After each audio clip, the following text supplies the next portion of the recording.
안녕하세요. 배신의 장미입니다. 오늘 이야기는 욕이 나오는 한 시어머니에 대한 사연입니다.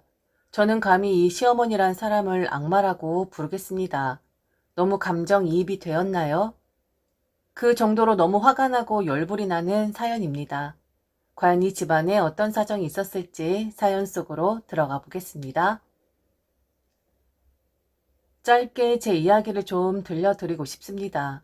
지금 남편과는 이혼 숙려 기간 중이고 시어머니란 사람에겐 절대로 제 눈에 띄지 말라고, 만일 제 눈에 띄면 그날이 제삿날이 될 수도 있다고 악담까지 할 수밖에 없었던 처지에 놓인 한 여자죠. 결혼 생활 내내 무시받고 천대받는 그런 여자의 삶이었어도 저한테 그러는 것이니 내가 이런 대접밖에 못 받는 인생이다, 어쩔 수 없다 받아들였었습니다. 잘난 것 하나 없었고 보잘것없는 여자라는 것, 그 누구보다 제가 잘 알고 있었으니까요. 하물며 저는 천하의 죄인인 아이까지 못 낳는 그런 여자였었거든요. 무시받을 만했고 한 집안의 대를 끊어놓은 파렴치한 여자이니 그런 대우 받을 만하다 생각했습니다. 아니, 그들이 제 얼굴에 침을 뱉는다는 행동을 한다 해도 저는 당연한 처사다라고 남몰래 혼자 울었으면 울었지. 감히 그들에게 왜 그러는 것이냐, 왜 나를 이리 대하는 것이냐, 말 한마디 못했을 겁니다. 이 집에서 내쫓기지 않는 것만으로 다행이라 생각했고, 제게 모질게 굴어도 어차피 저란 사람은 이 집안의 며느리고 남편이 아내이다라는 그 사실 하나만 가지고도 버텼을 여자입니다. 참 거머리 같은 여자죠. 구질구질하고 여자 망신은 다 시키는 그런 사람, 바로 저란 사람을 그렇게 정의를 내려야 하는 거겠죠. 그런 제가 달라졌습니다. 이혼을 요구했고 침을 뱉는다고 해도, 머리채를 잡힌다고 해도 아무 말 없이 제 얼굴을 내어주고 제 머리채를 내어줄 사람이 바로 저란 사람일지언데 제게도 심경의 변화가 생기게 되었거든요. 이혼이라는 거 별거 아니더군요. 마음을 먹기가 힘들 뿐이지, 그리고 실행하기까지가 어려울 뿐이지 아주 간단했습니다. 제가 생각했던 것보다 말이죠. 앞서 말씀드렸지만 숙려 기간이 끝이 나고 나면 저는 이혼녀가 될 것입니다. 부끄럽지 않습니다. 나이 먹고 이혼녀가 되고 그 누구도 저란 사람을 거들떠보지 않겠지만 저는 이혼녀가 될 저의 미래를 기대하면서 현재 기다리고 있는 중입니다. 그들과 엮여진 지긋지긋한 인연의 끈을 영원히 놓을 날이 온다는 것에 가슴이 뻥 뚫릴 정도로 시원한 마음까지 들고 있으니까요. 제가 이혼을 결정할 수밖에 없었던 건 바로 그들의 악마 같은 만행 때문이었습니다. 저는 그들이 악마라고 생각하고 악마라는 말보다 더한 말이 있다면 바로 그들일 것이라고 생각을 합니다. 제게 뭐라 하는 건 상관없어요. 저를 욕하고 저를 험히 대하고 제게 모욕감을 주는 건 얼마든지 참아내고 견딜 수 있습니다. 하지만 그들은 건드리지 말아야 할 것을 건드렸는데 그 건드린 정도가 인간으로서는 절대 하지 말아야 할 선을 넘었다는 것에 있습니다. 시어머니란 사람, 그리고 남편이란 사람은 바로 제 하나밖에 없는 남동생을 걸고 넘어졌습니다.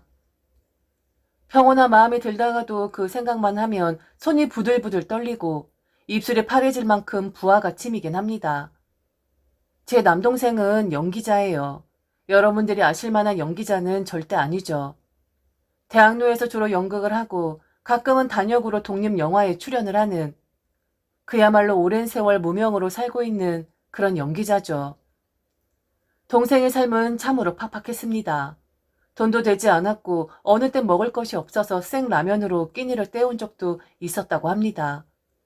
그럼 아주 간단하게 알바라도 하면 되지 않느냐, 몸 성할 텐데 먹을 것이 없다고 징징대느냐 하실 수 있는데, 연극이란 게 그렇더군요.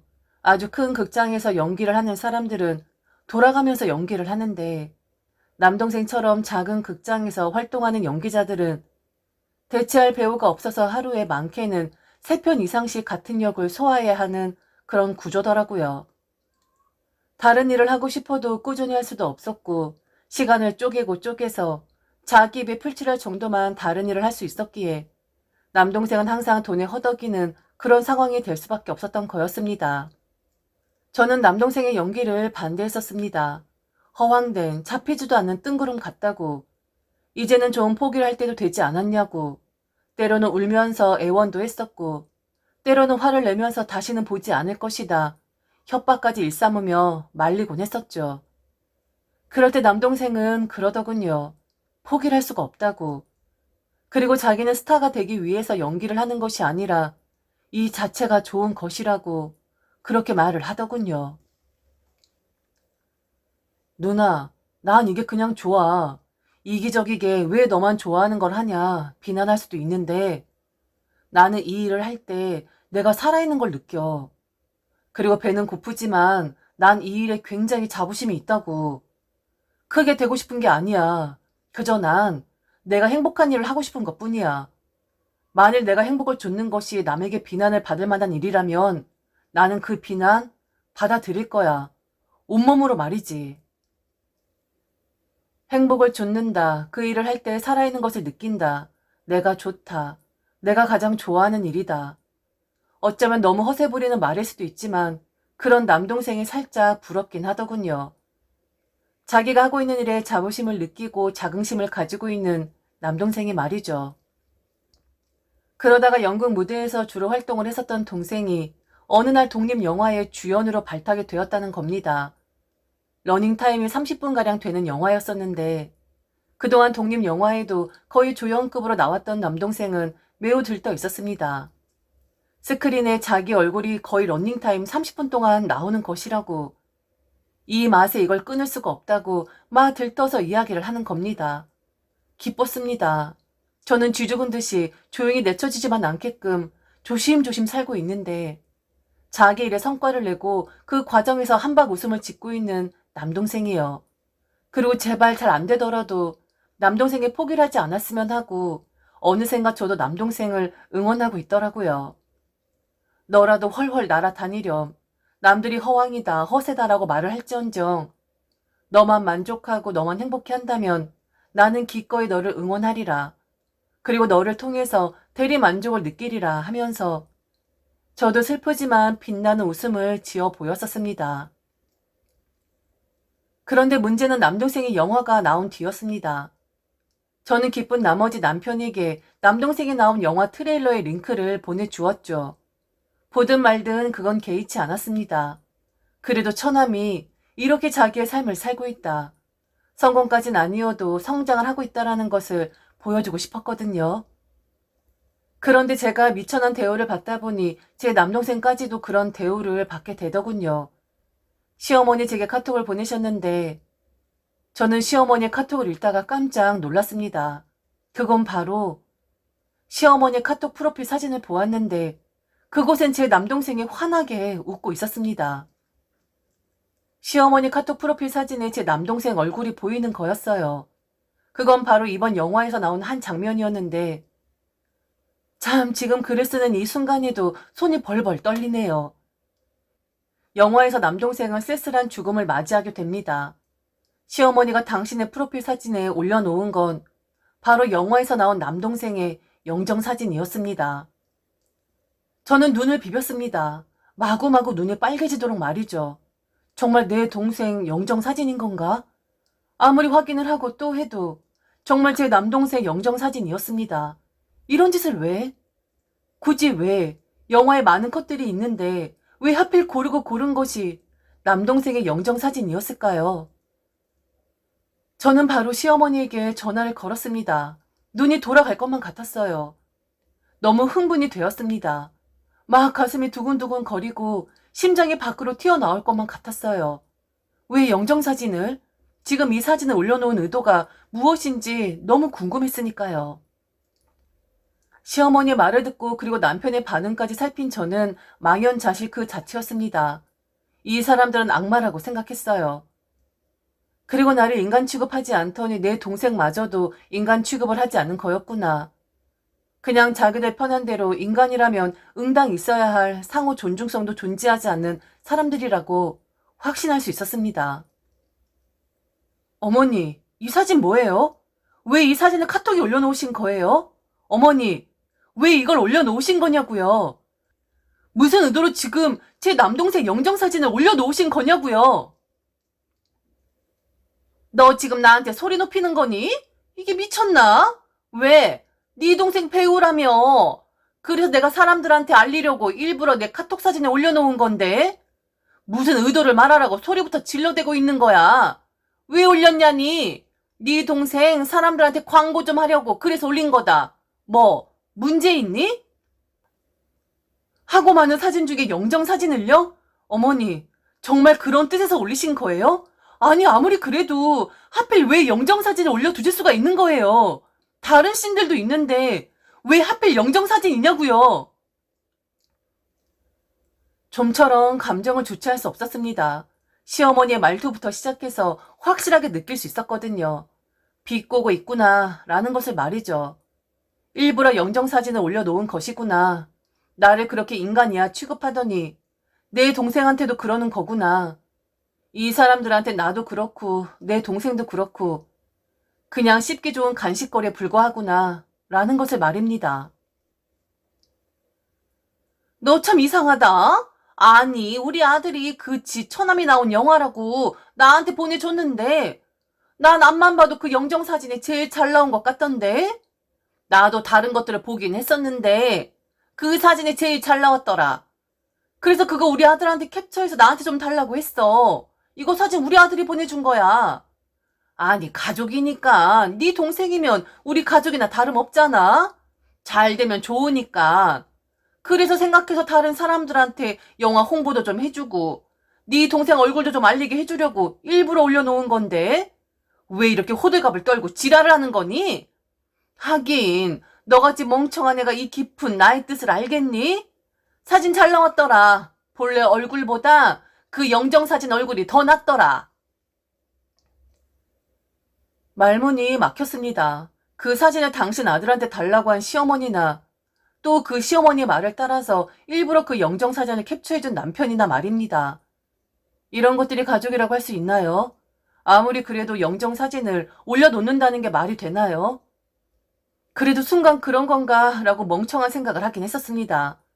시어머니 너무 당당하게 일부러 홍보차 글이 한 것이라고 너무 자연스럽게 말을 했으니까요.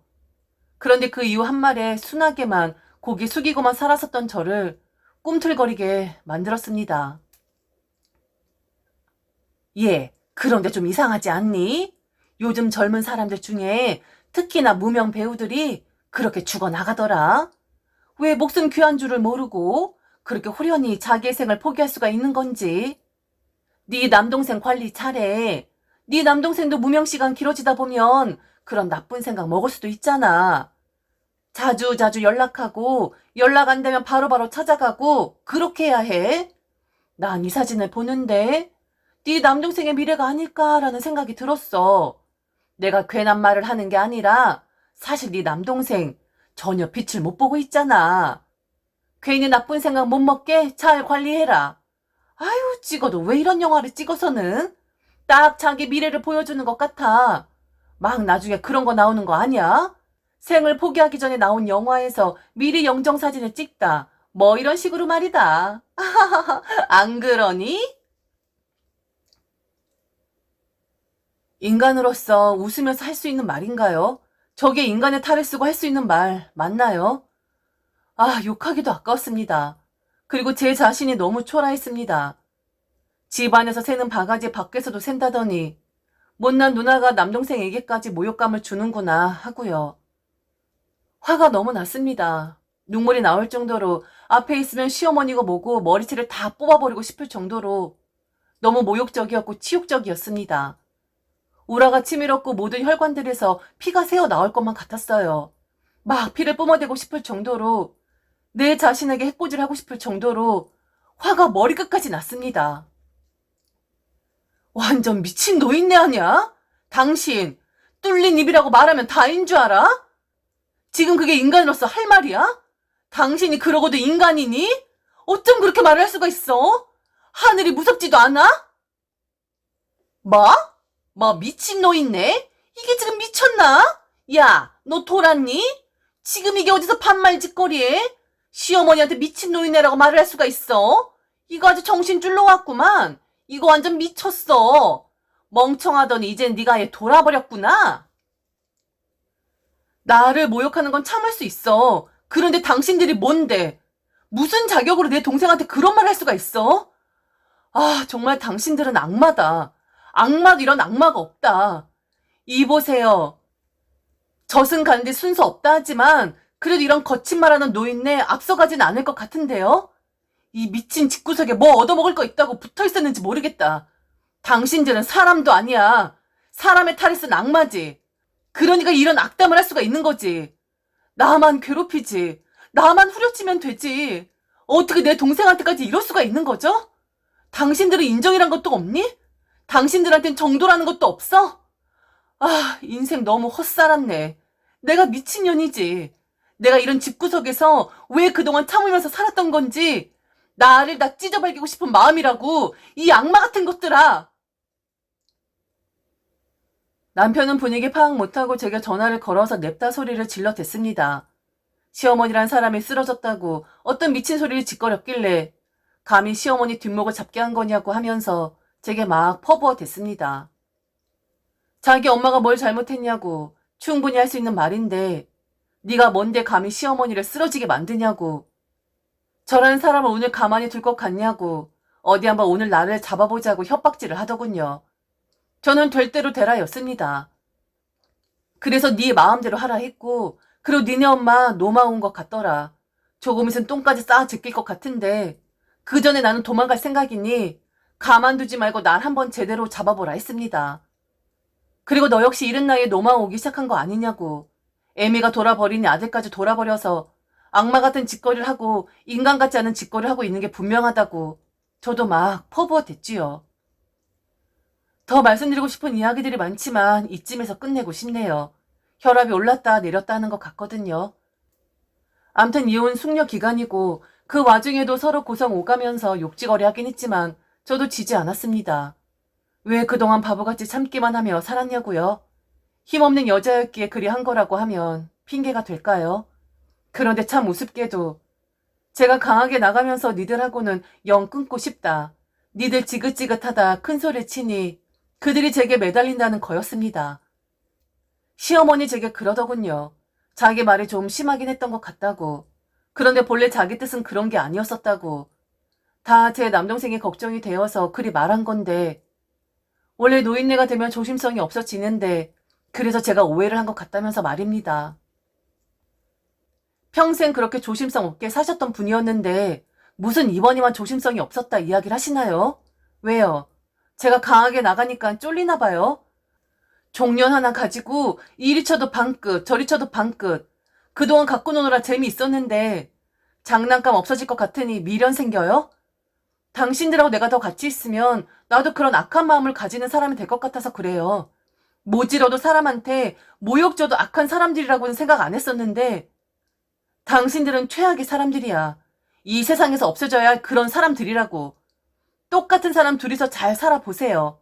나는 당신들한테 물들고 싶은 생각 추호도 없으니까. 지금까지 들어주셔서 진심으로 감사합니다. 이상 배신의 장미였습니다.